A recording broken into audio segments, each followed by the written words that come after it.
Prepared to go to Congress, to swear before Congress that everything I've told you people and everything that is here is the truth. Thank you. That pressure needs to be brought to bring this to the attention not only of the Americans, but of people all over the planet.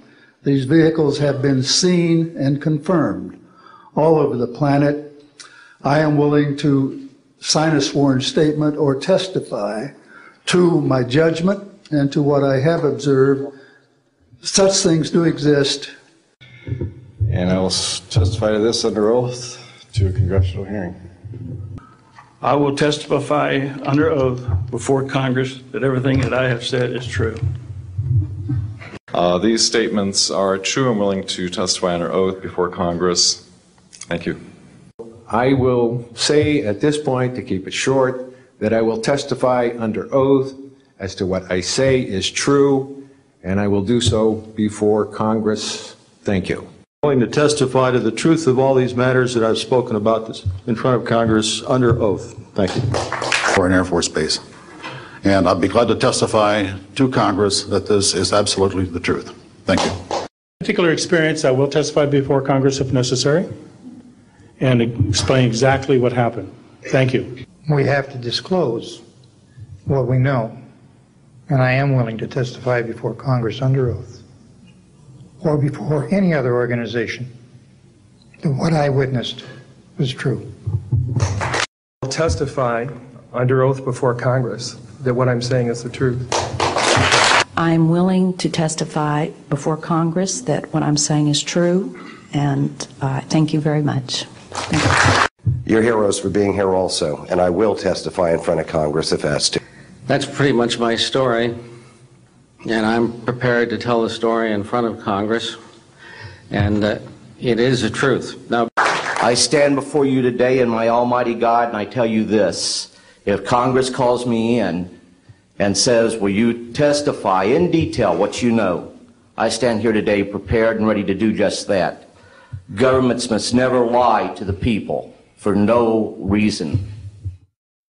Prepared to testify in detail concerning these events and their truthfulness before Congress. Thank you very much. I'm happy and proud to serve as General Counsel to the Disclosure Project. Thank you very much. And I will testify before the Congress under oath about everything I have said and more. Thank you.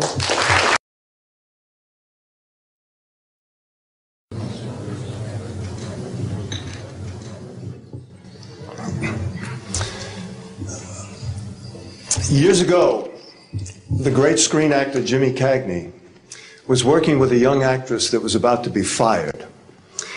He went to the director and said, let me talk to her. And he walked over to the actress and he said, look, it's simple. You walk in the room, you plant your feet, look me in the eye, and tell the truth. The logo of the X-Files is the truth is out there. The truth is out there. I'm going to paraphrase. The truth is in here. You're about to hear the truth. I'm an actor. My name is John Cipher.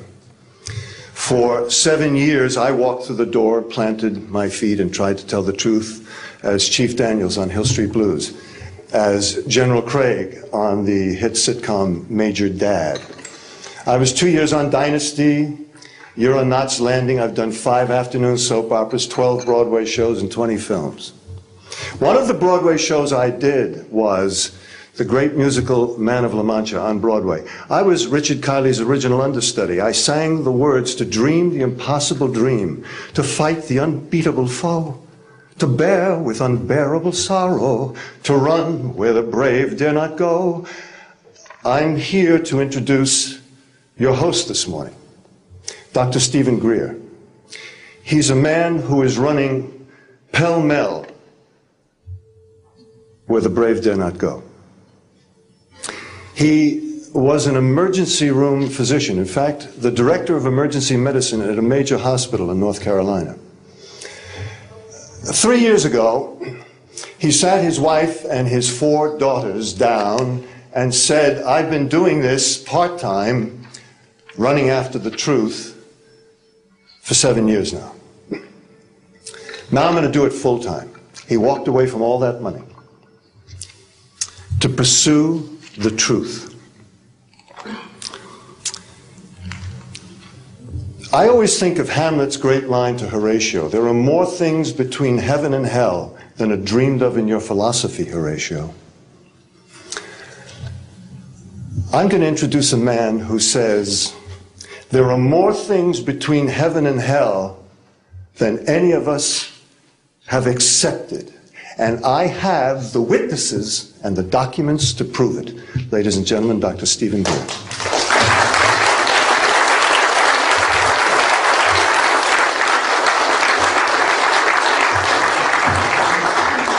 Thank you very much, John. Members of the press, the American public, and people of the world. We are here today to disclose the truth about a subject that has been ridiculed and questioned, denied for at least 50 years. The men and women who are on this stage and the some 350 additional military intelligence witnesses to the so-called UFO matter and extraterrestrial intelligence can prove and will prove that we are not alone. I would like to thank Sarah McClendon, who is with us today, the famed White House correspondent, for her sponsorship of this meeting. Thank you very much, Sarah.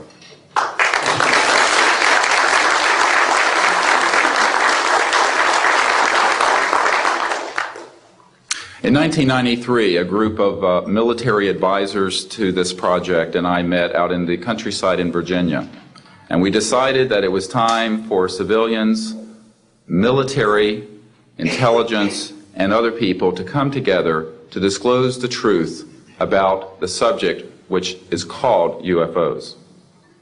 Since that time, I have personally briefed a sitting Director of Central Intelligence, James Woolsey, President Clinton's first CIA director. I have personally briefed the head of the Defense Intelligence Agency, the head of Intelligence Joint Staff, members of the Senate Intelligence Committee, many members of Congress, members of the European leadership, the Japanese cabinet, and others. And what I have found is that none of them are surprised that this is true, but they are uniformly horrified that they have not had access to these projects.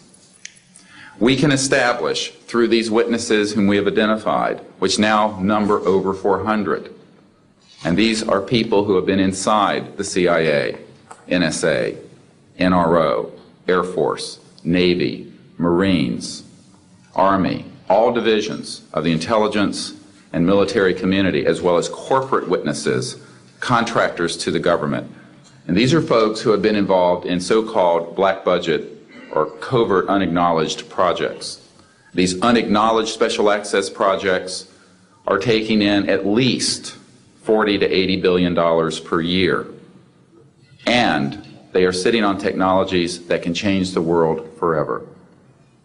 The reason we are coming forward now is that we are asking for the U.S. Congress and for President Bush to move towards an official inquiry and disclosure on this subject. It has the most profound implications for the human future, for the U.S. national security, and for world peace.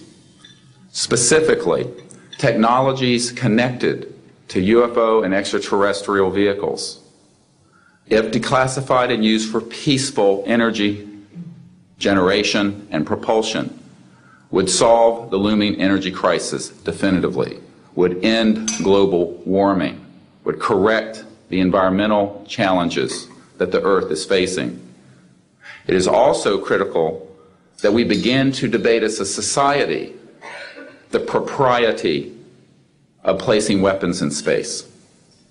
If indeed, as we can prove, it is true that we are not alone and that space is territory which we are sharing with other civilizations, it could be a very imprudent, destabilizing thing to place weapons in space. This is not being debated because it is off the national and international radar screens. It needs to be placed on it, and we are here today to do it.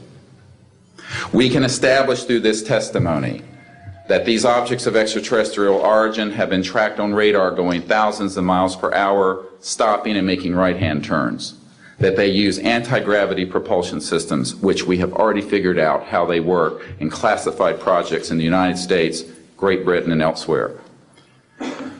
That these objects have landed on terra firma, at times have been disabled, and have been retrieved specifically by teams within the United States, that extraterrestrial life forms have been retrieved, and their vehicles have been taken and studied thoroughly for at least 50 years. We can prove through the testimony and documents that we will be presenting that this subject has been hidden from members of Congress and at least 2 administrations that we are aware of, presidential administrations, and that the Constitution of the United States has been subverted by the growing power of these classified projects, and that this is a danger to the national security. There is no evidence, I wish to emphasize, that these life forms from elsewhere are hostile towards us. But there is a great deal of evidence that they are concerned with our hostility. There are times when they have neutralized or rendered inert the launch capabilities of intercontinental ballistic missiles. Witnesses here today will describe those events to you. They have shown clearly that they do not want us to weaponize space, and yet we are proceeding down that dangerous path. And it will be established that these projects, because they have not been supervised properly by the Congress, by the U.S. President, by the international community, have become a threat to the national security. And for this reason, we feel we must disclose the facts. This is the beginning of the campaign for disclosure. And in a memo that I wrote to President Bush last week, I've stated that this campaign will persist until our goals are met, and they are as follows. That we have open, honest hearings on the subject in the U.S. Congress. That there be a permanent ban on the weaponization of space or the targeting of any objects of extraterrestrial origin. That there be a full and complete study of classified technologies connected to this subject to see how they could be properly declassified and applied for peaceful energy generation so that the world may get off of fossil fuels in enough time to prevent greater ecosystem damage or war over the looming energy crisis, which is sure to sweep the earth in the coming decade. This is a matter of the most pressing import. It has been ridiculed, yes. I know many in the media would like to talk about little green men. But in reality, the subject is laughed at because it is so serious. I have had grown men weep who are in the Pentagon, who are members of Congress, and who have said to me, what are we going to do? Here's what we will do. We will see that this matter is properly disclosed, and these courageous witnesses, the first 21 of over 100 that we have already interviewed on videotape, have stepped forward to speak the truth. Now, I expect people to be skeptical, but not irrationally so, because these men and women have come forward and they have their credentials, they can establish who they are, and they have been first-hand witnesses to some of the most important events in the history of the human race. As was pointed out to me by some of the men here, they were charged with handling the nuclear weapons of the United States. Their word was trusted on everything of great importance for the national security. We must trust their word now. As Monsignor Balducci said at the Vatican, in an interview I had with him recently, of these witnesses. So please be skeptical, but that is not the same as prejudiced and closed-minded. This is a matter of great importance, and I ask the media, the scientific community, and the political community to look seriously at this matter and to do the right thing for humanity and for our children. We have available for the media and for members of Congress a nearly 500-page briefing document with transcripts from dozens of these top-secret witnesses. We have a 4-hour videotape summary. It's not a commercial product, I'll warn you, from this project of the 120 hours that we have in interviews so far. They've been boiled down to 4 hours, and it's available for the Congress to review and for the major media to review. We can establish that this subject is real and has tremendous significance for the human future.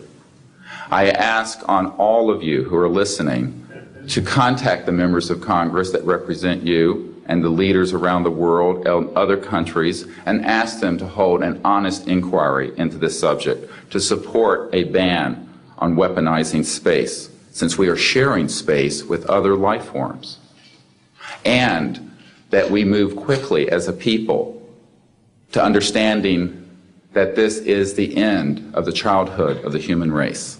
It is time for us to become mature adults in the cosmic civilizations out there. To do this, we must become a peaceful civilization, and we must look as we go into space with an intent of cooperating with other civilizations, not weaponizing that high frontier. The men and women who will speak next will do so in order, beginning on your left. They will introduce themselves. I ask for the media to refrain from questions until each witness has spoken briefly about who they are and what they have personally been involved with or witnessed in their government, military, or government-connected careers. At the end, we will have questions. All of you may ask questions for as long as we can stay here, and we will provide you with all the information that you need. So we will begin now with the first of our witnesses, Mr. John Callahan.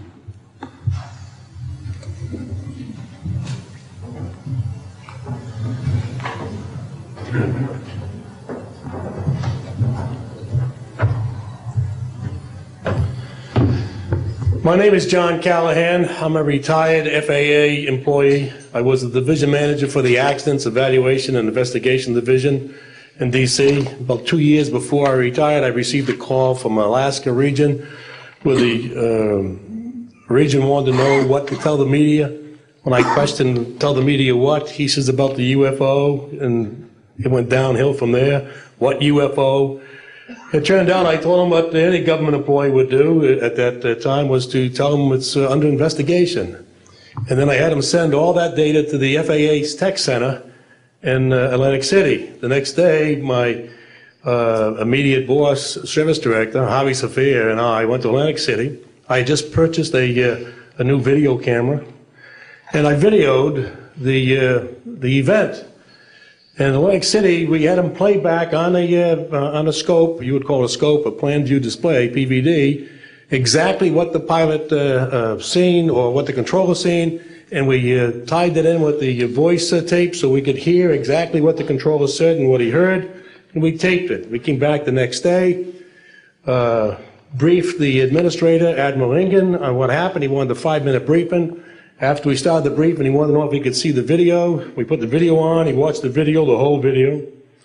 The next day, he set up a meeting for me to give a dog and pony show to President Reagan's scientific staff and whoever they brought over, and to hand off all that data to them.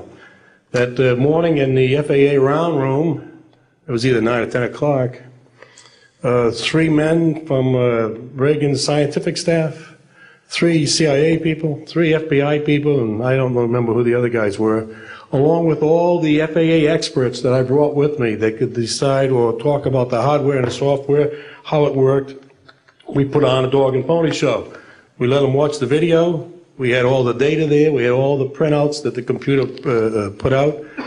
They got all excited over it. When it was all done, the CIA, one of the CIA men told the people they were now sworn to secrecy, that this meeting never happened and this event never happened. When I asked him why, I thought it was probably just a stealth bomber at the time. He says, well, this is the first time that we have recorded radar data on a UFO, and these guys are going to get all excited, drooling over all this data. I said, well, you're going to tell the public about it. And he says, no, we don't tell the public about this. It would panic the public. He says, we're going to go back and study this. I said, okay. It was what he was going to do. Now, I've told this story many times, and I get sometimes funny looks from people. I have with me the voice tapes of the controllers that were involved, the FAA original tapes. See, after we handed this stuff off to the president's staff, the FAA didn't know what to do with it. We don't separate UFOs from real traffic, so it's not our problem. Okay? I have a copy of the original of the video that we took, which is rather interesting. And once the thing was all over, the reports started coming into my office, but because it wasn't an FAA air traffic problem, the FAA's report ended up on a table in my office. And it stayed there until I retired, when one of the staffers packed up all my gear and helped it move to my house. Also, in a box I found just a few days ago, in my 1992 tax return, I have the target printouts from the computer data, which, so if you wanted to or look at every target that was up there at the time, you can now reproduce this from this piece of paper here. And it's called the UFO incident, Japan 1648, I believe the number was, that happened on November the 18th, 1986. I'm prepared to go to Congress to swear before Congress that everything I've told you people and everything that is here is the truth. Thank you.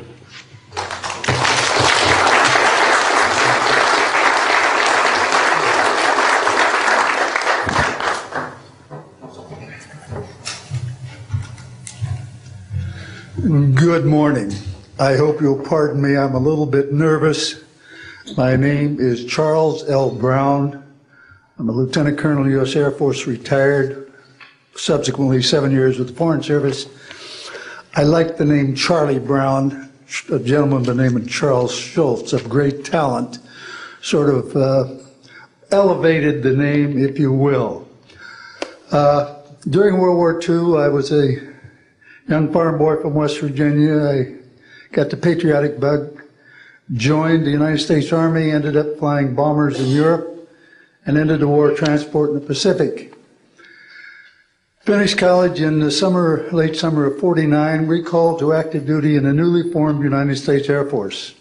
I was assigned to an organization called Office of Special Investigations.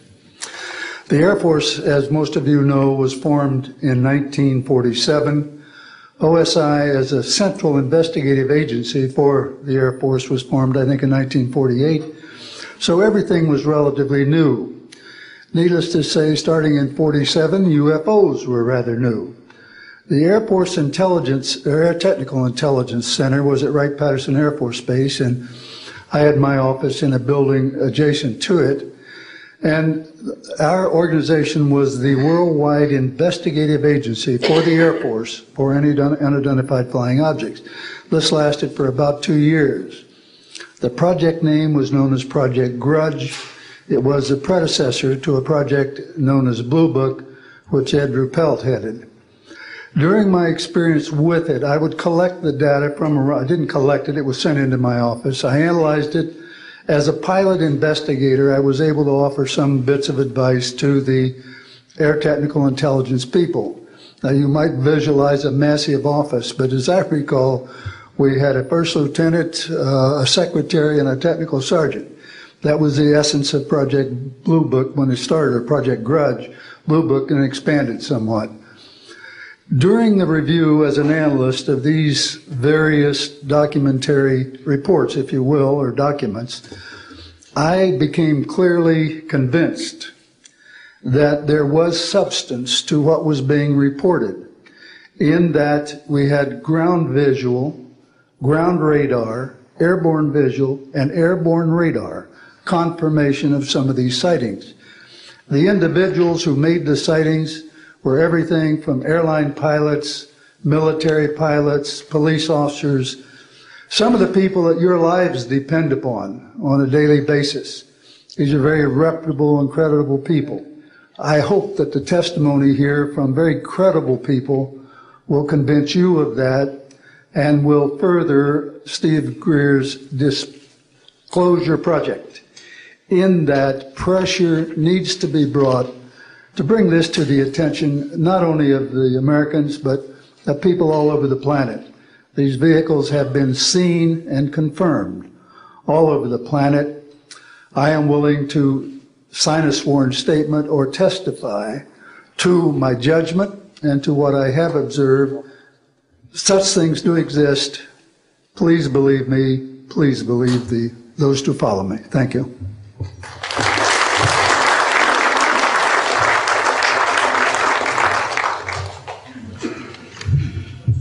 My name is Michael Smith. I was in the Air Force, a sergeant from 1967 to 1973.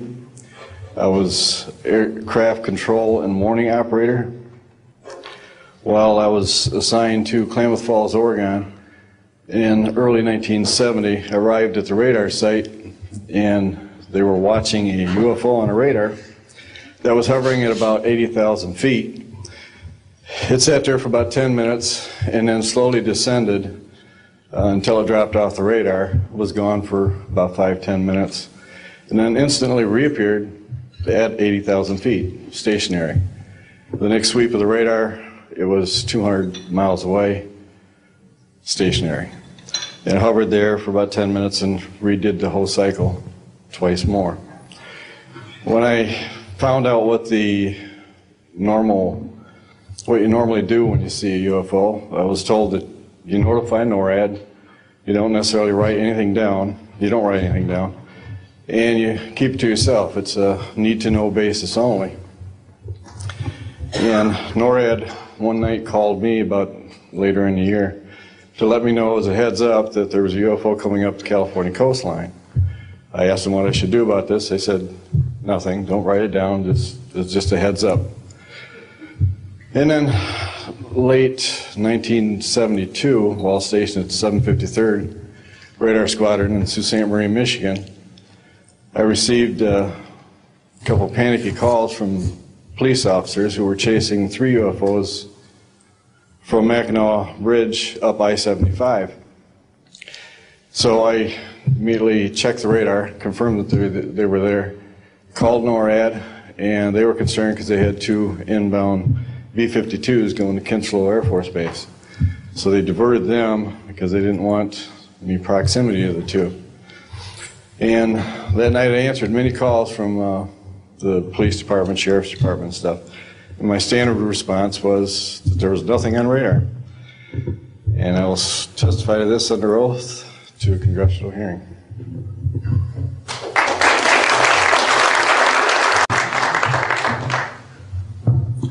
My name is Graham Bethune. I'm a retired Navy commander, pilot, had a top secret clearance.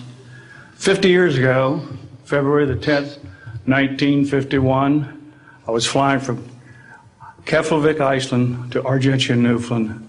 It was at night, it was dark. About 300 miles outside of Argentia, I saw a glow on the water, like approaching the city at night. As we approached this glow, it turned to a monstrous circle of white lights on the water. We watched this for a while, the lights went out, there was nothing on the water. Next thing we saw was a yellow halo, small, much smaller than whatever it was launched from, and that was 15 miles away, up to our altitude. Because of the trajectory, I disengaged the autopilot, shoved the nose over to try to go under this thing. At that time, I heard a noise underneath. I thought maybe it hit us. It was actually some of the crew members ducking, and they collided, and a couple of them were injured. Then it appeared over to the right and moved out slowly and flew with us. It was still not at our altitude, but we could see the shape of it. It had a dome. We could see the coronal discharge. I went back aft, let the other pilot, Al Jones, take my seat to see what the passenger's reaction was. Came back to the cockpit, told him not to report anything, simply because what the psychiatrist had said to me, maybe they would lock us up. So basically, the instruments in the cockpit, we had 4 or 5 failures. in the area of magnetic compass, the electromagnetic effect, an area of directional finders, and this type of thing. The craft was tracked by radar in excess of 1,800 miles an hour. It never did get to our altitude. We had 31 passengers, plus the psychiatrist and the crew members that all cited this at different areas. When we landed at Argentia, Newfoundland, we were interrogated by the Air Force, an excellent interrogation, Captain Paulson. When we landed at the Naval Air Test Center here at Patuxent River, we were required by Navy intelligence to make out individual reports. Out of the National Archives, I have the 18-page official Navy and Air Force report. I've made up a report to straighten out all the truth. There's a stack of books out there this high that have written all of this up. So the truth is here. I will testify under oath before Congress that everything that I have said is true.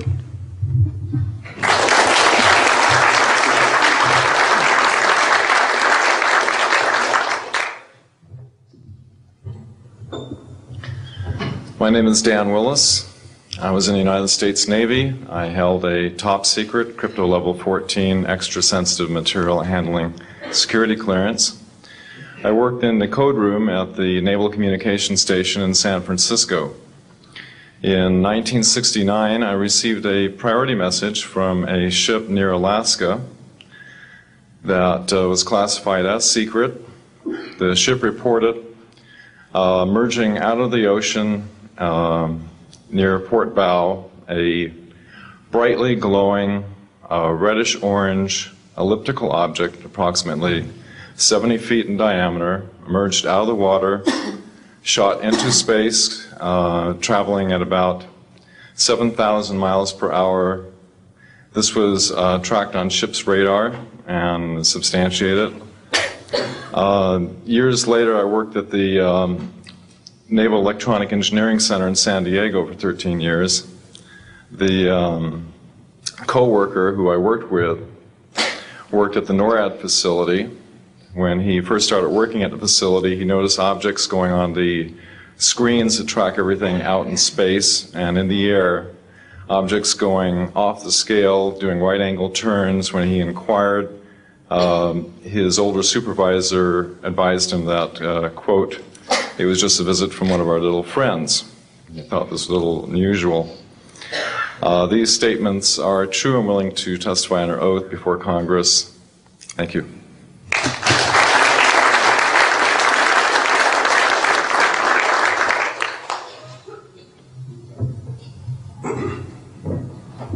My name is Don Phillips.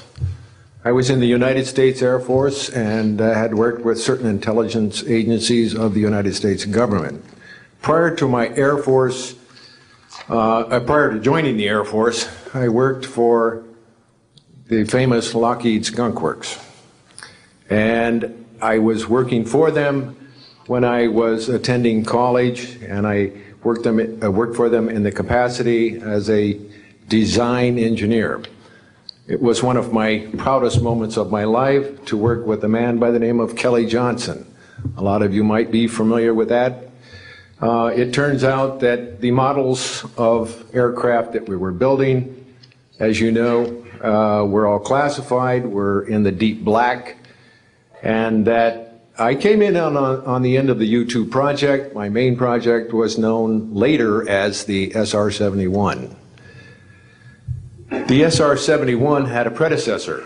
It had a special model built for the CIA, and that those models were one passenger, one pilot special aircraft in order to get from one place to another very, very quickly.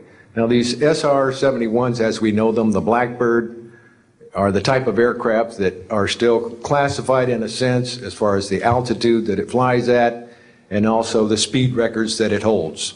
I'm very proud to say that this aircraft played a big part in helping to end the Cold War. The aircraft, the predecessor aircraft, there's strong evidence to suggest that perhaps these aircraft had a different role once in the air. Each pilot, and I knew a few of them, each pilot had an assignment before they took off. okay? They learned about the assignment immediately prior to takeoff, and there's strong evidence to suggest that there was a dual role in that they were monitoring some type of traffic to and from planet Earth. This can be verified at a later point. I'll jump into my military experience. My first field assignment for the United States Air Force was at Las Vegas Air Force Station.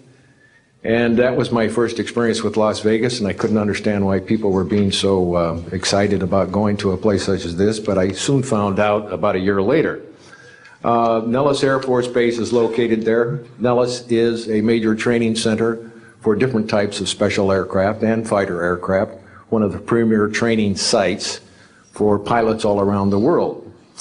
However, when I learned that my assignment was at a radar site 50 miles out of town, up near Mount Charleston, I had no idea where I'd be, so finally in the daylight I was able to find the location and reported in 1965 for duty.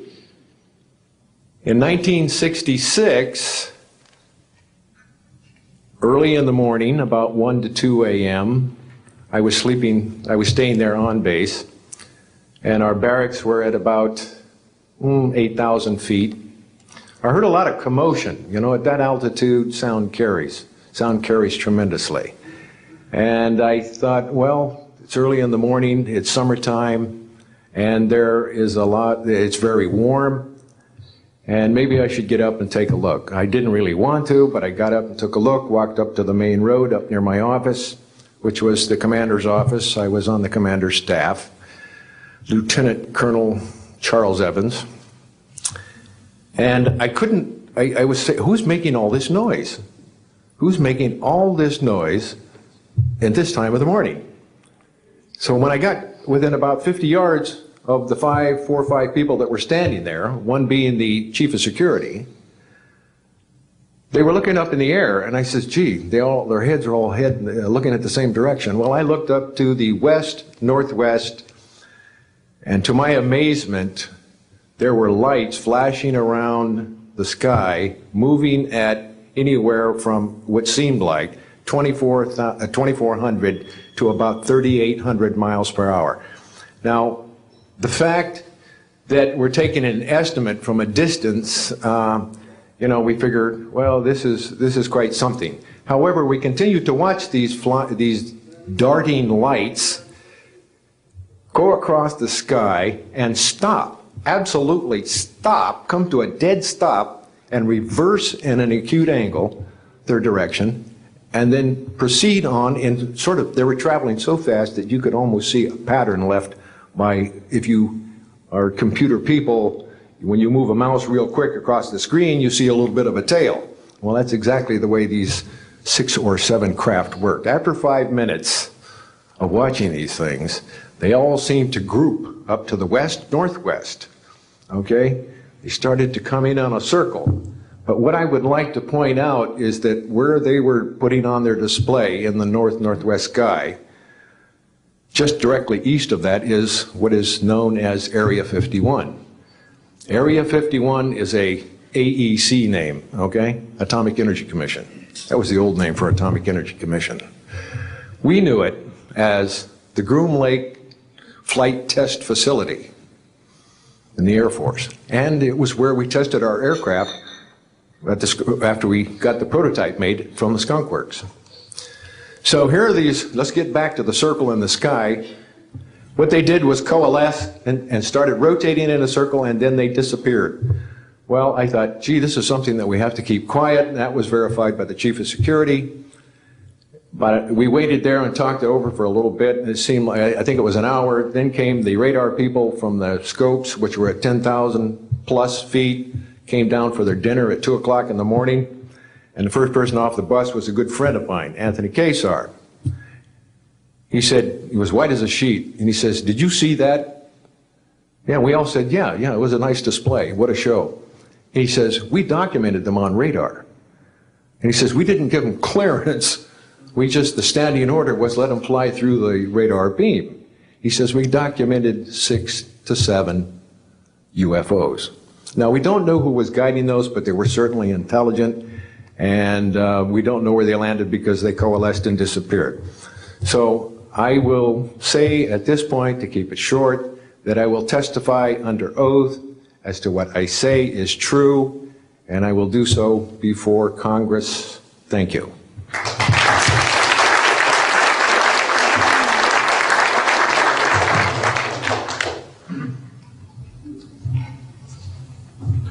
My name is Robert Solis. Contrary to what it says on the card, I was not a lieutenant colonel in the Air Force. I was in the Air Force active duty after I graduated from the Air Force Academy in 1964 until 1971 and separated as a captain. In March of 1967, I was stationed at Malmstrom Air Force Base, Montana, as a missile launch officer, Minuteman missiles. On an early morning of March 16th, 1967, I got a call from my security guard, primary security guard upstairs. We had about 6, as I recall, flight security airmen upstairs. I was downstairs 60 feet underground in a capsule monitoring and controlling 10 nuclear-tipped Minuteman missiles. I got a call that morning that they were seeing strange lights flying in the sky. I disregarded that call. I told them to call me when something more significant happened. I got another call subsequent to that call, and this time it was a more intense tone in the guard's voice. It was very clearly very frightened. He said there was a bright, glowing red object hovering outside the front gate. It was oval-shaped. He had all the other guards out there with their weapons drawn. Right after that call, I woke up my commander, who was on a rest period, Fred Mywald, a retired colonel now, and told him about the phone calls. As I was telling him about the phone calls, my weapons started going down, one after the other. They went into a no-go condition, what we call a no-go condition. They were unlaunchable. We lost somewhere between 6 and 8 weapons that morning within minutes of having received that second phone call of a UFO hovering outside the front gate. Again, that morning, after reporting it to the command post, we were informed that a very similar incident happened at Echo Flight. I was at Oscar Flight. They lost all 10 of their weapons under similar circumstances, very similar circumstances, where UFOs were sighted over the launch facilities. They had maintenance crews and security crews out there that had spent the night, and they were reporting UFOs over those sites. And the commander of that flight was Eric Carlson. He also separated as a captain, and the deputy commander was Walt Fiegel. They retired as a lieutenant colonel. We have those witnesses that I just mentioned, the names I just mentioned, have spoken of this event before, and they will back up this story.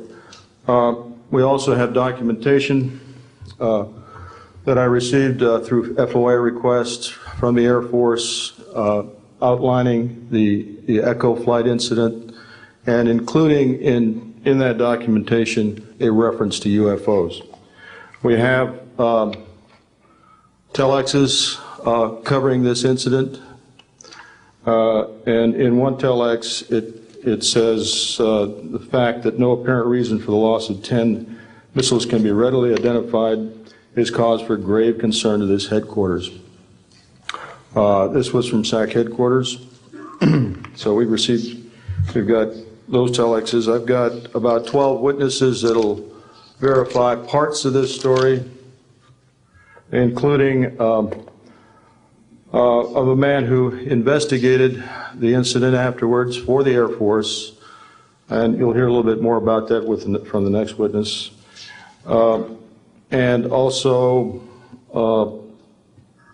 another guard that witnessed a UFO in that same time period, and another officer who retired a full colonel who had other reports of UFOs.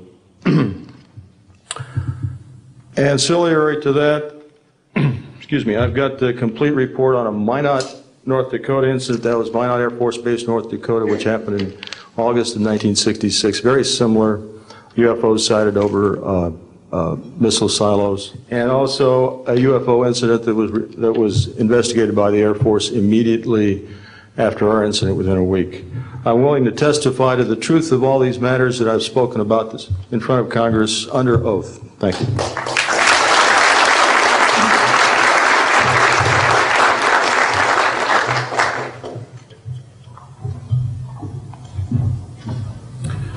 Good morning. My name is Dwayne Arneson. I served 26 years as a communication electronics officer in the U.S. Air Force, all over the world, including Vietnam. I was lucky to be selected to be commander of 3 different units in the Air Force. I held a top secret SCI TK clearance, and for those who know, it is slightly above top secret. I retired in 1986 as a colonel at Wright-Patterson Air Force Base in Ohio. I would like to relate about 3 different experiences, if you will, that relate to UFOs. As a young lieutenant over in Germany, Ramstein Air Base, Germany, back in the early 60s, I was in charge of the cryptographic center. I had a top secret crypto clearance at that time, and I can clearly recall seeing a message that went through my crypto center which said that a UFO had crashed on the island of Spitsbergen, Norway, and the team of scientists were coming to investigate it. Going forward to the 1967 timeframe, I was assigned to the 28th Air Division at Great Falls, Montana, and I was the officer in charge of the communications center there. Also, I was a top secret control officer for the division. I had a crypto account. I was an account custodian, and I also passed out nuclear launch authenticators. During that time, I can recall seeing a message come through that communications center which said, basically what Bob was just got through talking about, is that a UFO was seen near the missile silos and the missiles were deactivated.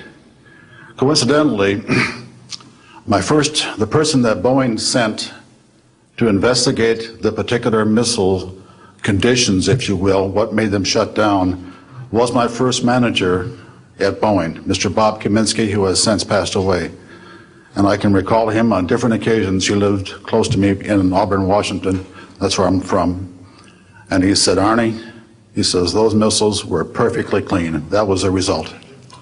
So then my last incident concerned when I was as a commander of the unit in Great Falls, or in Caswell Air Force Station, Maine.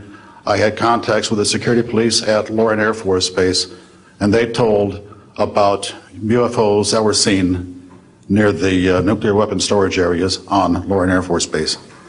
And I'd be glad to testify to Congress that this is absolutely the truth. Thank you.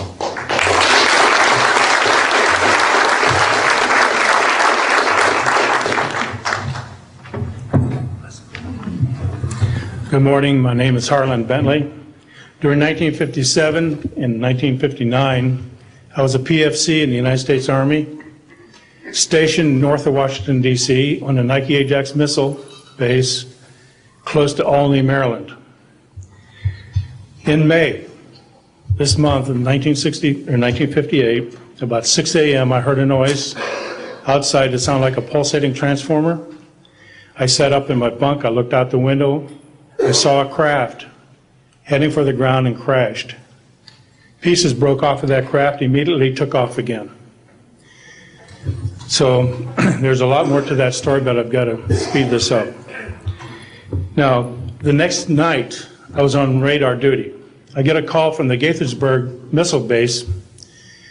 He says, hey, I got 12 to 15 UFOs outside, 50 to 100 feet above me. So I asked him, I said, what does it sound like? He took his head mic off, held it out the van window, and said, here. And the same sound I heard the previous morning, except a lot more of them. So my radar was on standby, so I immediately turned it on and got the blip just outside of the ground clutter. I marked it on my radar screen.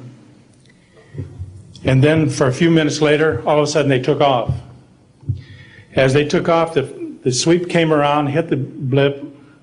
The second, and when it came around, it hit it again. That blip was 2/3 away off my radar scope. In order to get that far at a constant velocity was 17,000 miles an hour. That was my first incident. 10 years later, by this time I received a Bachelor of Science degree in electrical engineering, and I was working in California. Now, I'm sorry that all I can say is I was somewhere in California working on a classified project that had nothing to do with my experience that I had there. As I was working, and it was like 2 or 3 in the morning, California time, I heard a Houston astronaut communication link, comlink.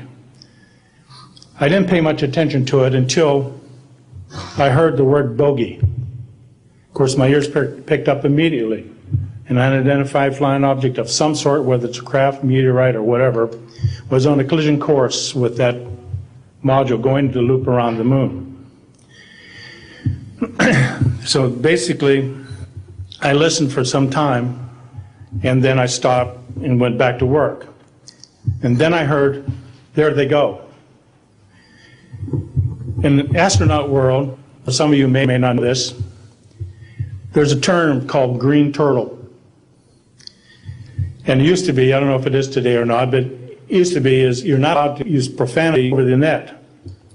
And the first person that does that, whoever hears it first and says green turtle, that astronaut's got to buy that man and his entire family a dinner at the most expensive place at Cape Canaveral.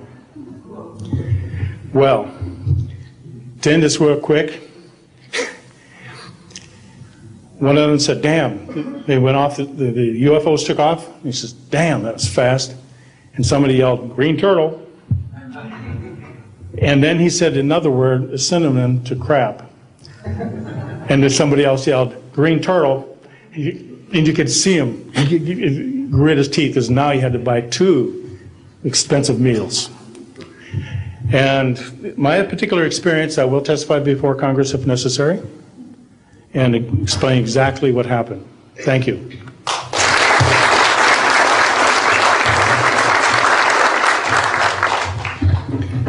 My name is John Maynard. I'm a retired Army. I retired as a Sergeant First Class. For my entire year, 21 years of service, I held a top secret clearance. Compartmentalized at times to as high as TK, Omni, crypto, and others. I had access to very, very sensitive documents. My testimony is basically 2-pronged. One, I retired from DIA in 1980. When as an administrator, you take over an office, you take over everything and you sign for everything. And I signed for well over 2,000 documents. In order to sign and inventory those things, you have to read them. Not word for word, but basically I went through every document to make sure that it was complete. It was there as they told me. I turned my charge over to the next person, those same documents were there. So I got quite a good knowledge of what was going on in those documents, and believe me, there are many, many different references to UFOs. There was also NPIC pictures that shows that it would targeted objects that were casing you out. Now, I worked on the SALT 1 and SALT 2 areas for the office that I worked in. So we were taking pictures all the time for verification of nuclear disarmament. And there were some objects in those pictures that didn't belong there. The second prong to this whole thing is that a lot of people talk about conspiracies over a shadow government. I'm willing to testify before Congress that these black operations do exist. I nearly became part of it. But I saw the light, I think. Or was it? and I got out. And that's it. We have to disclose what we know, and I am willing to testify before Congress under oath or before any other organization that what I witnessed was true.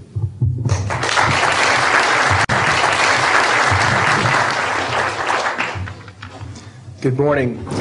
My name is Carl Wolf, and I was a precision electronics photographic repairman with a top secret crypto clearance in the United States Air Force. I was stationed at Langley Air Force Base in Virginia. In 1965, in mid-1965, I was loaned to the Lunar Orbiter Project at NASA on Langley Field. Dr. Colley was in charge of that project. They had problems with a piece of electronic equipment that was bottlenecking their production of photographs. I went to the facility, and when I walked into the facility, there were scientists from all over the world. I was stunned, actually, to see people at a NASA project from all over the world. It didn't make any sense to me initially. I was taken into the laboratory where the equipment was malfunctioning. I couldn't repair it in the dark. I asked to have it removed. Airman second class was in the dark room at that time. I was also an airman second class. I was interested in how the whole process functioned, how the data got from the lunar orbiter to the laboratory. I asked the young man if he'd describe the process to me. He did. About 30 minutes into the process, he said to me, in a very distressed way, by the way, we've discovered a base on the backside of the moon. And then he proceeded to put photographs down in front of me, and clearly in these photographs were structures, mushroom-shaped buildings, spherical buildings, and towers. And at that point, I was very concerned because I knew we were working in compartmentalized security. He had breached security, and I was actually frightened at that moment. And I did not question him any further. And a few moments later, someone did come into the room.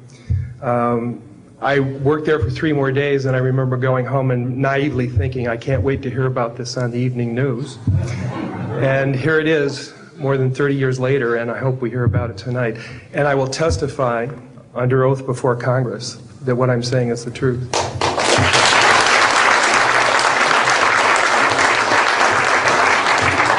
Thank you, Carl. Good morning, everyone. My name is Donna Hare, and I worked at Philco Ford Aerospace from 1967 to 1981. During that time, I was a design illustrator, draftsman. I did the launch slides and landing slides, and also projection plotting boards, lunar maps for NASA. We were a contractor, but most of the time I worked on site, excuse me, in Building 8. I had the opportunity to do extra work during downtime, which was between missions, and I walked into a photo lab, which was the NASA lab across the hallway. I had a secret clearance, which is not that high, but I was able to go into restricted areas, which this was. At the time, I was talking to one of the techs in there, and he drew my attention to a photograph, a NASA photograph. It had a dot on it, and I said, what is that? Well, he drew my attention to it, and I said, is that a dot on the emulsion? And he said, and he's smiling, and he has his hands crossed, and he said, round dots on the emulsion don't leave round shadows on the ground. And this was an aerial photograph of the Earth, I'm assuming the Earth because it had pine trees on it, and the shadows of the craft or whatever it was were in the same angle as the trees. And by its very nature, UFO, and I wanted to clarify that to a gentleman that was talking to me, means unidentified. So I did not know what this was. But I realized at this point that it's very secret, that it was kept secret, because I asked him, what are you going to do with this piece of information? And he said, we always airbrush these out before we sell them to the public. So they're pesky little creatures appearing on this photograph they wanted to get rid of. After that, I decided I would ask questions to other people that worked there. And I found that I had to ask them away from the site and not on site. A guard told me that he was asked to burn some photographs and not to look at them. and there was a guard, another guard guarding him, who was in green fatigues, watching him burn the photographs. And he said he was too tempted. He looked at one, and it was a picture of a UFO, and he was very descriptive. I can go into that later with anyone. He immediately was hit in the head, and he had a big gash in his forehead. He was knocked out, and he's terrified, so he would have to be protected. Another incident, I knew someone in quarantine with the Apollo astronauts. He told me that the Apollo astronauts saw craft on the moon when we landed, and that is what he told me. And he also was afraid. He said that the astronauts are told to keep this quiet. They're not allowed to talk about it. So I do want to let you know that I worked out there for a number of years, and I ran into this. So it's not something everyone knows that works out there for a long time. My boss didn't know about it. Some people that sat right next to me didn't know about it. It's very strange, because I don't know how they can do it, but they can let some people know about it and then others not. I'm willing to testify before Congress that what I'm saying is true, and thank you very much. Thank you.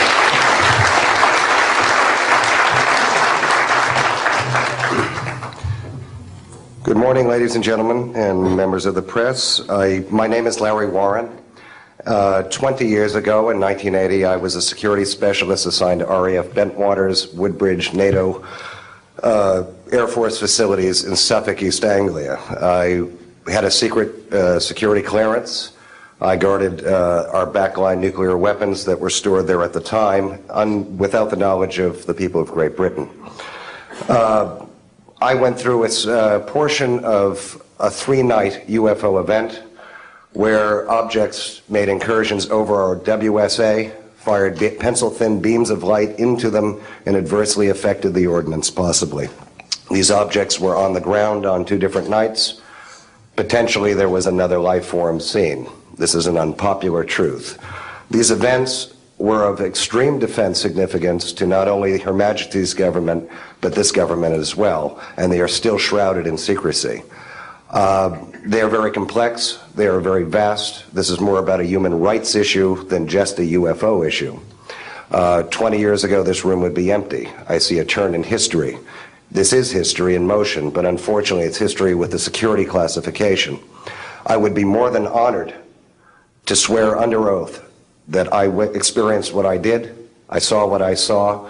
These events produced not only, after numerous denials by this government, a memo by Lieutenant Colonel Charles Holt, our deputy base commander, which reads like science fiction. It also produced, years later, an on-site audio tape he made as these objects performed their feats and did what they did and violated airspace.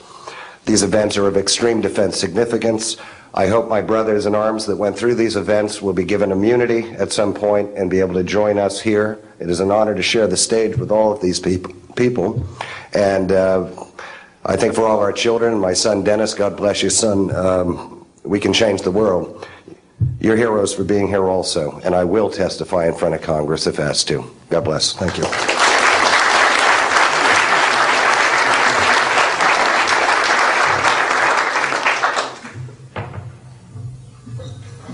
Hi, my name is George Filer III. The reason I'm here is because George Filer V is in the hangar and will be born on Friday. And I'm a retired intelligence officer and flyer with almost 5,000 hours, and I didn't believe in UFOs until London Control called us in the winter of 1962 and asked us, would we chase one? And we said, sure. So we let down from 30,000 feet to 1,000 feet where the UFO was hovering, and we went into a steep dive and actually exceeded the red line of the aircraft. So it's kind of dangerous chasing UFOs. In any case, I was able to get the UFO on the aircraft radar at about 40 miles, and we could see a light out in the distance, and as we closed, we kept on picking up this radar return. Point I'm mentioning that the radar return was very distinct and solid, indicating it was some kind of a metallic object. We got about a mile from the UFO, and it kind of lit up in the sky and went off into space, very similar to what the shuttle looks like when it takes off. Later on, I was working in intelligence. In Vietnam, I briefed General Brown about UFOs. When I was in 21st Air Force, in McGuire Air Force Base, I briefed General Glau about a UFO over Tehran, Iran in 1976. The two F-4s from the Iranian Air Force had taken off and tried to intercept the UFO, and when they turned on their fire control systems, they immediately went on. All the electrical systems went out. The planes had to return to base. This was particularly significant because it was also picked up on satellites. In 1978, on January 18th, I was going into the base.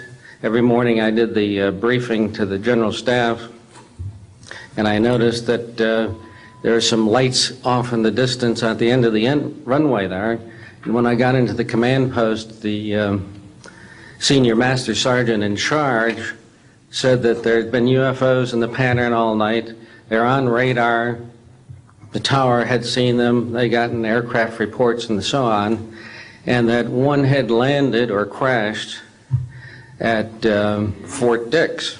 Fort Dix and McGuire are right together. And this is kind of like the Roswell of the East.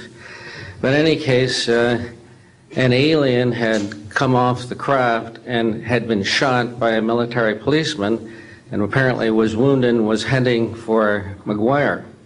So for whatever reason, the aliens liked the Air Force better than the Army, perhaps because they're shooting at them. But in any case, our security police went out there and found him on the end of the runway dead. And they asked me to brief the general staff, General Tom Sadler, and at the 8 o'clock stand-up briefing. And I said, I don't think I want to do this. You know, the general doesn't have a good sense of humor, and I'm not sure I believe this. So I did some checking, called the 438th command post, and everybody had pretty much the same story. And at 8 o'clock that morning, just before I went on, was going to brief this, and I was very worried about it. They said, don't brief it, that it's too hot, so to speak. That's pretty much my story, and I'm prepared to tell the story in front of Congress, and it is the truth. Now, because of this, I've stayed interested in UFOs, and I'm the Eastern Director of the Mutual UFO Network. And between the National Reporting Center and Peter Davenport and the MUFON, we get 100 reports a week on average of people from all over the United States that see these things regularly. And if you start checking, they're out there and they're low, and people are seeing them all the time. And these are highly qualified people, all of whom essentially give us the reports by email. Thank you.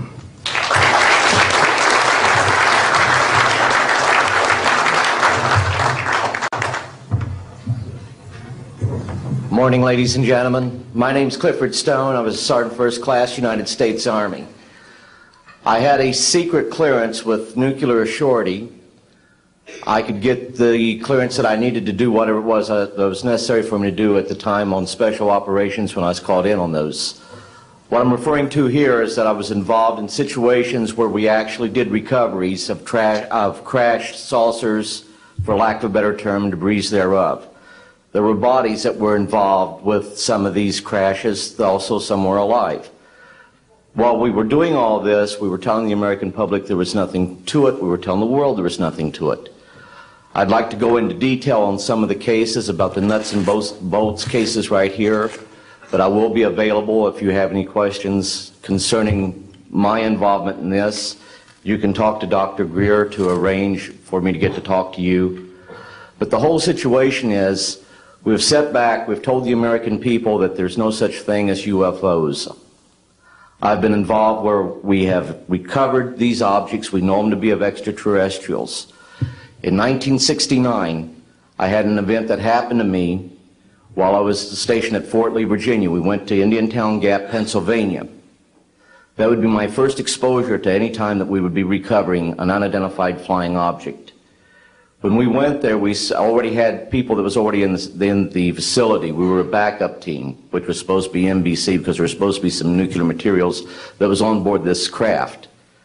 Later on, most people involved were to be told that there was nothing on board it. It was nothing more than just a crash of one of our aircraft. I know better because I was one of the people that approached it with a Geiger counter to get surface readings.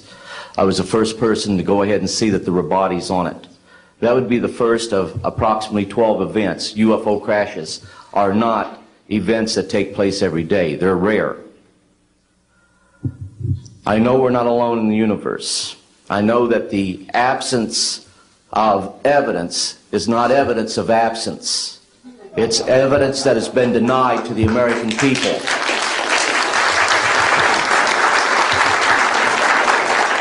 I stand before you today in my almighty God, and I tell you this. If Congress calls me in and says, will you testify in detail what you know, I stand here today prepared and ready to do just that.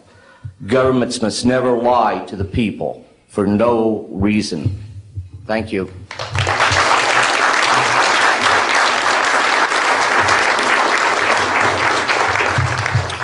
Good morning. My name is Mark McCandlish, and for the last 21 years, I have worked as a conceptual artist for a variety of defense contractors.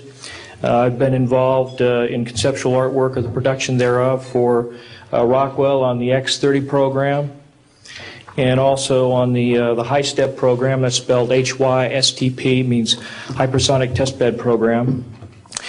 During the course of my career, I've twice had a secret security clearance.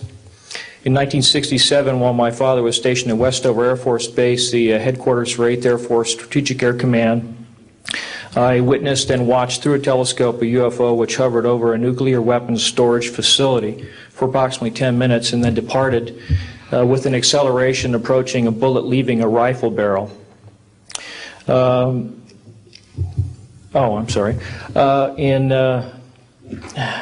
1988, in November, a college buddy of mine, an associate by the name of Brad Sorensen, informed me that he had personally witnessed 3 flying saucers at a very large hangar at Norton Air Force Base during the course of an air show that was held on Saturday, November 12, 1988. I subsequently called my congressman from that district. I called his office. This was Congressman George E. Brown, Jr., who at the time was the chairman of the Congressional Committee on Space Science and Advanced Technology. I naturally assumed that since this presentation that Brad talked about was for top military brass and certain congressional individuals, that his office must have coordinated this with the local Air Force Office of Public Affairs. A male staff member in Congressman Brown's office not only confirmed the exhibit, but the fact that there were 3 discs at that exhibit. These discs were hovering off the floor without any visible means of support. They were referred to as alien reproduction vehicles, also nicknamed the flux liner because they used high voltage electricity. Let's see, to keep things short, this is a diagram that I made based on a sketch that Brad Sorensen did for me in rough form shortly after he had his sighting, and subsequently cleaned that drawing up and made it much more accurate. And that's the drawing that Dr. Greer is holding there now. Later on, I obtained photographs that were taken in 1967 by a military pilot, Harvey Williams, flying a C-47 for the Air Force at 12,000 feet, approximately 25 miles southwest of Provo, Utah. This particular vehicle matches the so-called ARV in all proportions and respects in terms of the detail of the shape of the craft. And this was photographed, as I say, in June or July of June of 1967. I later spoke to a gentleman by the name of Kent Sellen that I met at an air show at Edwards Air Force Base in 1992, the first unveiling publicly of the B-2 bomber. He indicated to me that in 1973, when he was a crew chief, working on experimental aircraft at Edwards Air Force Base, that he had unintentionally wandered into an area where there was a classified aircraft, namely the ARV. He described it in detail, and he added other details to the account concerning the configuration and the operation of the vehicle that Brad Sorensen was not aware of. Subsequently, Brad Sorensen met with the famous aeronautical designer Burt Rutan, gave him a copy of this blueprint which you've just been shown. Mr. Rutan felt that it was a joke and put it on his wall as kind of a joke. And a third party confirmed for me later that a Colonel Ray Walsh from Edwards Air Force Base was visiting Mr. Rutan, saw this blueprint on the wall and registered quite a degree of shock and anger, wanted to know where the hell he got this blueprint, because there was in fact such a craft at that time, approximately 1994, 95, in a hangar at Edwards Air Force Base, North Base Complex at that time. Subsequently, I've done a lot of research on this product, this vehicle. I've come across a number of declassified documents that show that the Air Force, as early as 1960, was wind tunnel testing flying saucer shapes up to Mach 20. And I also have declassified NASA documents that show similar shapes. In fact, this is the document here that more or less details the wind tunnel testing up to Mach 20. This is the NASA document right here that was declassified, and it shows a variety of spherical and lenticular shapes that were flight tested up to, or I should say wind tunnel tested up to Mach 6.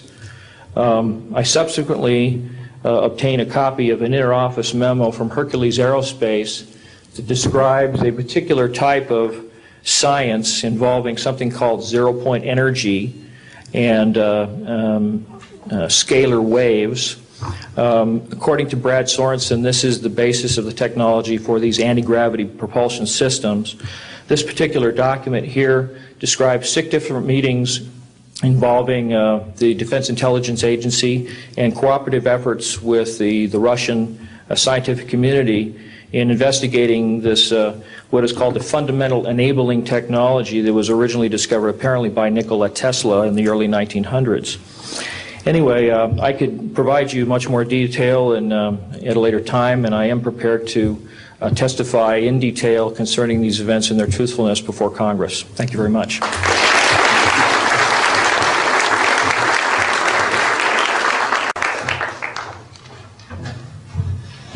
Good morning.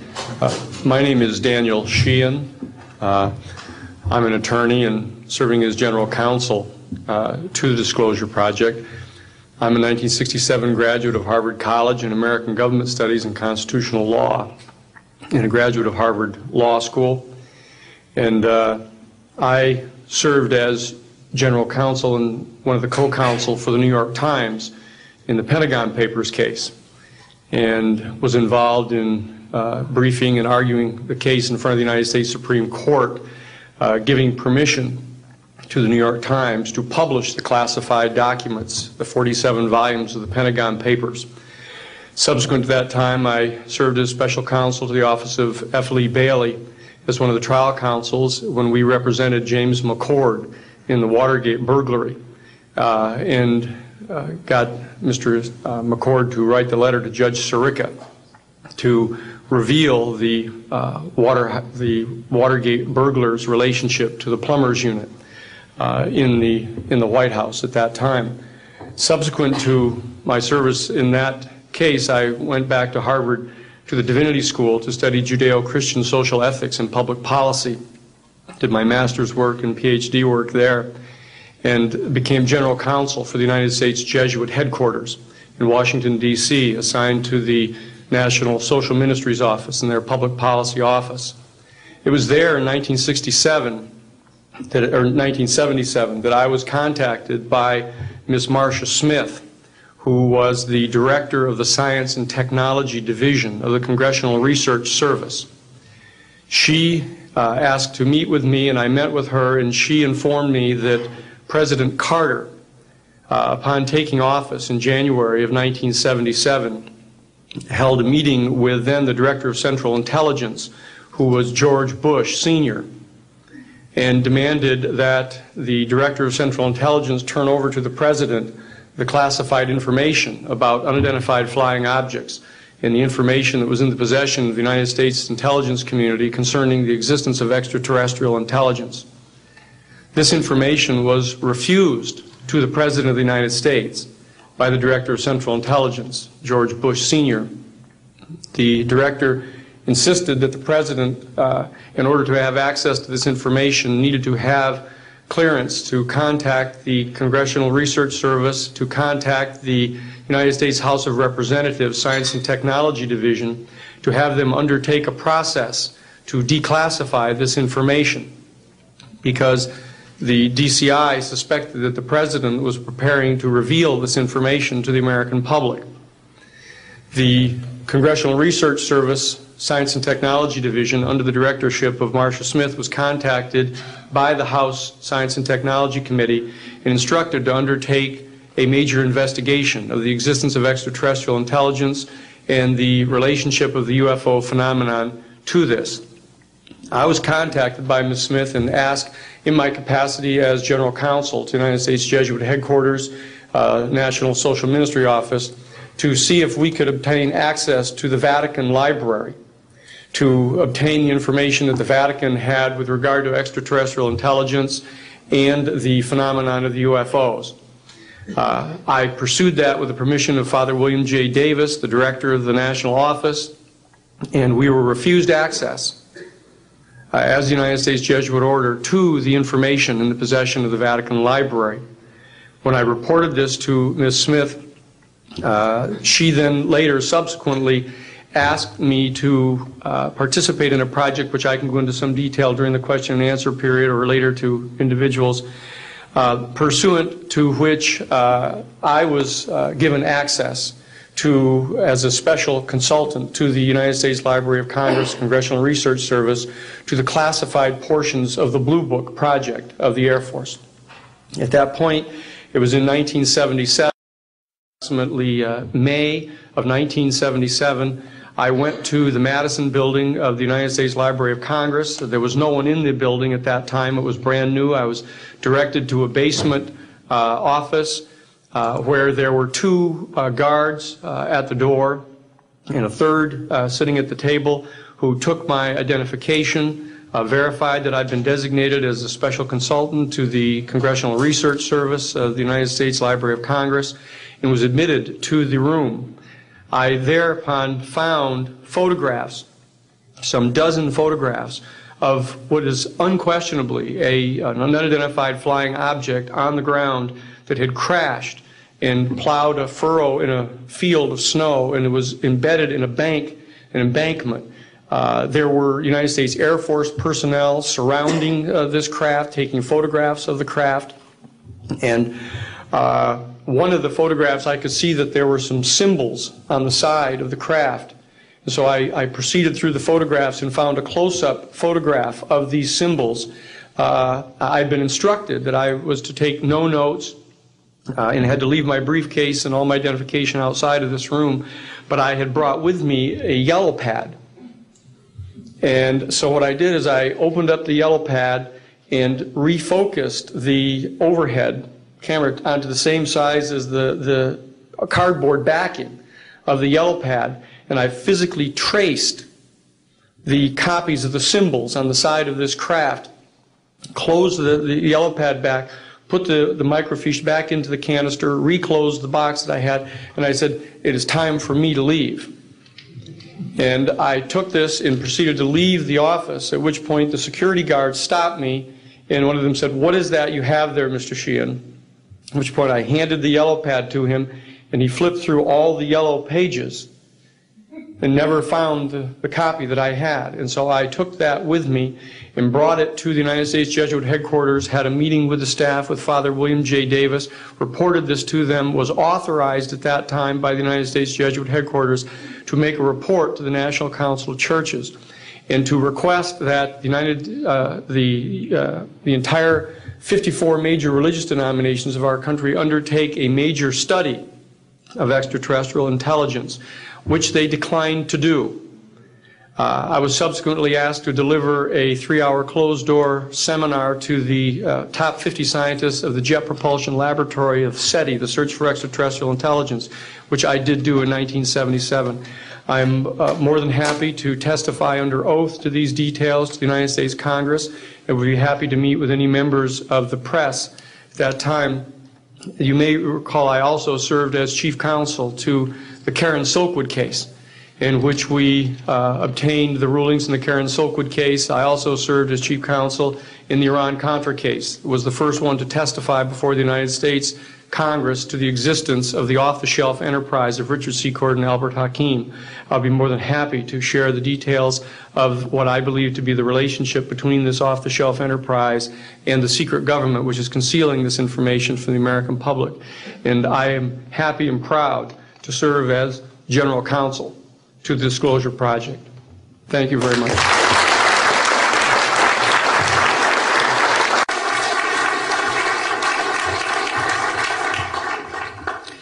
Good morning. My name is Carol Rosen. In 1974, after being a 6th grade school teacher, I was introduced to the late Dr. Wernher von Braun, in the U.S. the father of rocketry. In my first meeting with him, during that first 3.5 hours, he said to me, "Carol, you will stop the weaponization of space." And I said, you know, teachers don't stop until June. He said, "No, you have to understand. This is February, and we have to prevent the weaponization of space because there is a lie being told to everyone that the weaponization of space is now first being based upon the evil empire, the Russians. There are many enemies," he said, "against whom we're going to build this space-based weapon system. The first of whom was the Russians, which was existing at that time. Then there would be terrorists. Then there would be third world countries. Now we call them rogue nations or nations of concern. Then there would be asteroids." And then he would repeat to me over and over, "And the last card, the last card, the last card would be the extraterrestrial threat." Well, at the time, I kind of laughed when he said asteroids, and when he said extraterrestrials, I knew I wasn't going to deal with that subject. And now we hear on the news just today, this week, that they've slid in another enemy. Only this time we're going to protect our satellites. In other words, we have to have some reason to spend these trillions, to waste these dollars on a space-based weapon system, and they're all lies. This is a system, he told me, that would never protect anyone. Even back then, he talked about suitcase bombs. He talked about chemical, viral, bacterial, biological warfare, that these space-based weapons would never protect us against.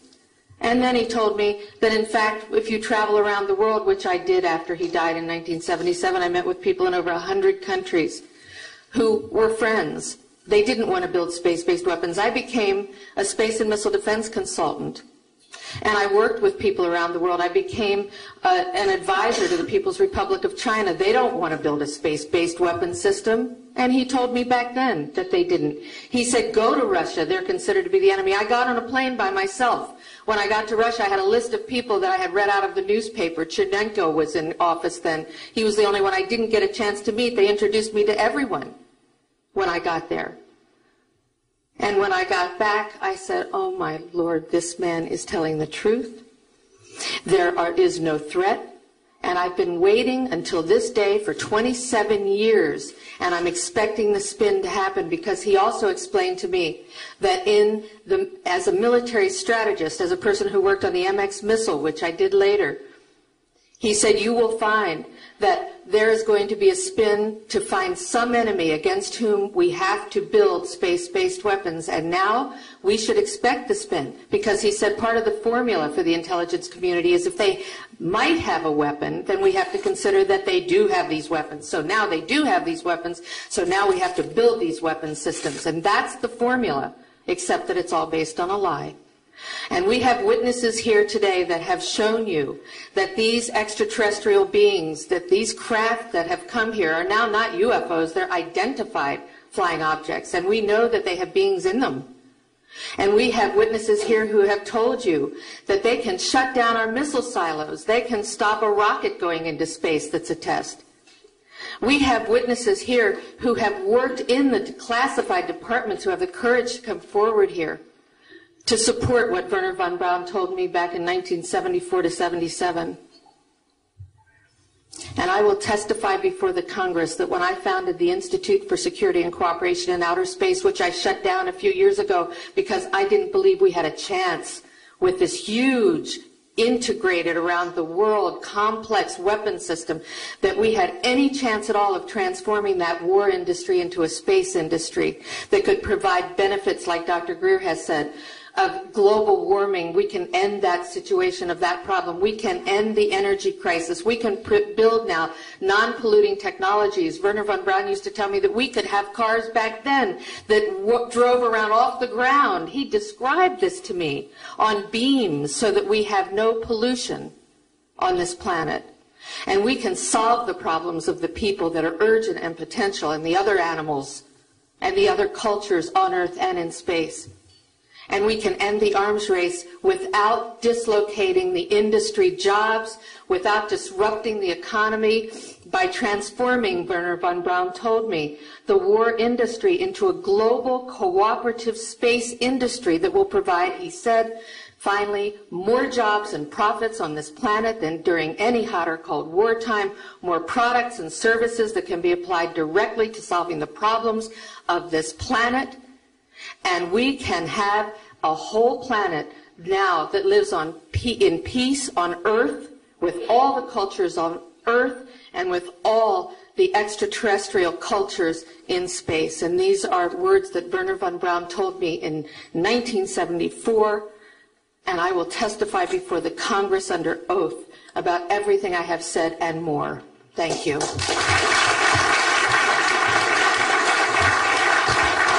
Thank you very much. I'd like to thank each of the witnesses and for your patience. We're running about 50 minutes late, and I do apologize for that. I want to emphasize that all of these witnesses each could speak for probably anywhere from 2 to 5 hours about what they have witnessed. We were trying to give you a snapshot. We have another 400 of these witnesses.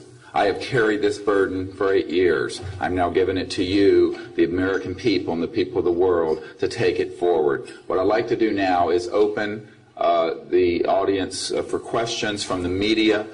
You may address them to me or to an individual witness as you deem appropriate. Yes, ma'am.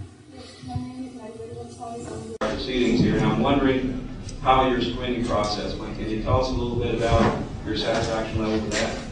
Well, I'm very satisfied that these are genuine and good people who are speaking truthfully. Out of 400 people that I'm dealing with, not 20 times this number, have I been fooled? Yeah. I'm an emergency doctor. Let me say something. People come into the emergency department with flank pain, writhing on a stretcher. What have they got? A kidney stone, right? Yeah, well, some of them go into the bathroom, prick their finger, and squeeze blood into the water, the urine sample, to show that they have blood in their urine so they can get a narcotic injection. Now, have I been scammed as an emergency doctor who has I'm bright enough to kind of know when I'm being scammed, but have I occasionally? Yeah. Is it possible? It's possible. Is it likely? No. And here's what's more important. You don't not treat or accept the testimony or the history of every patient that comes in with flank pain and assume that they're lying just because you've been scammed once or twice. This field, you make a very good point, is filled with hoaxes and scams and what have you.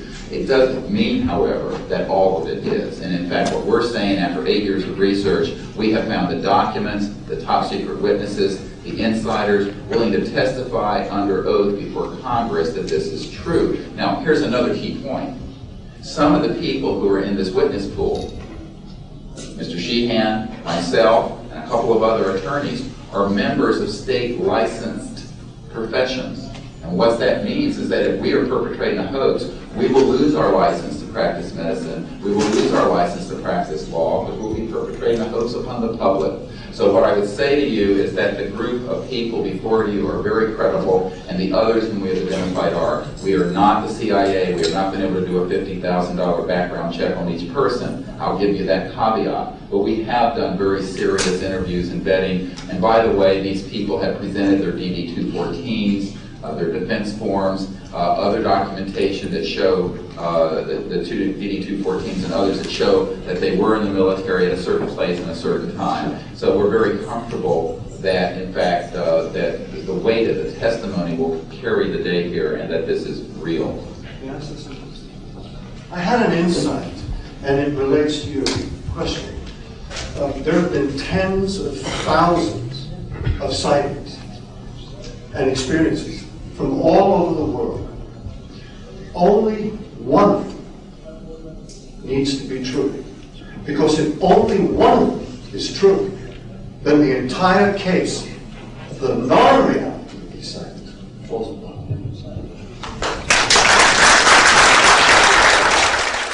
Such evidence out of the public domain, yes.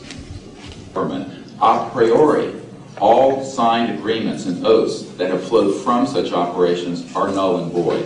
What that means is, in legal theory, is that if it's an illegal enterprise, the agreements those that are entered into as a result of that illegal enterprise have no legal standing. So one of the things I would like to announce today is all of the men and women listening to this need to know they are free to speak. We are declaring all national security oaths on this subject null and void. They have flowed from illegal operations that have no standing constitutionally. My people, my mother's family, who fought in the American Revolution, were prisoner of war with the British to help found this country, did not fight and die to form the United States so that this kind of chicanery can go on. So these men are free to speak, and there can be no legal repercussions against them. We have legal counsel who will also support this theory, and we're taking this to other constitutional scholars. It is time for that game to end. It is time for a new era in the human experience.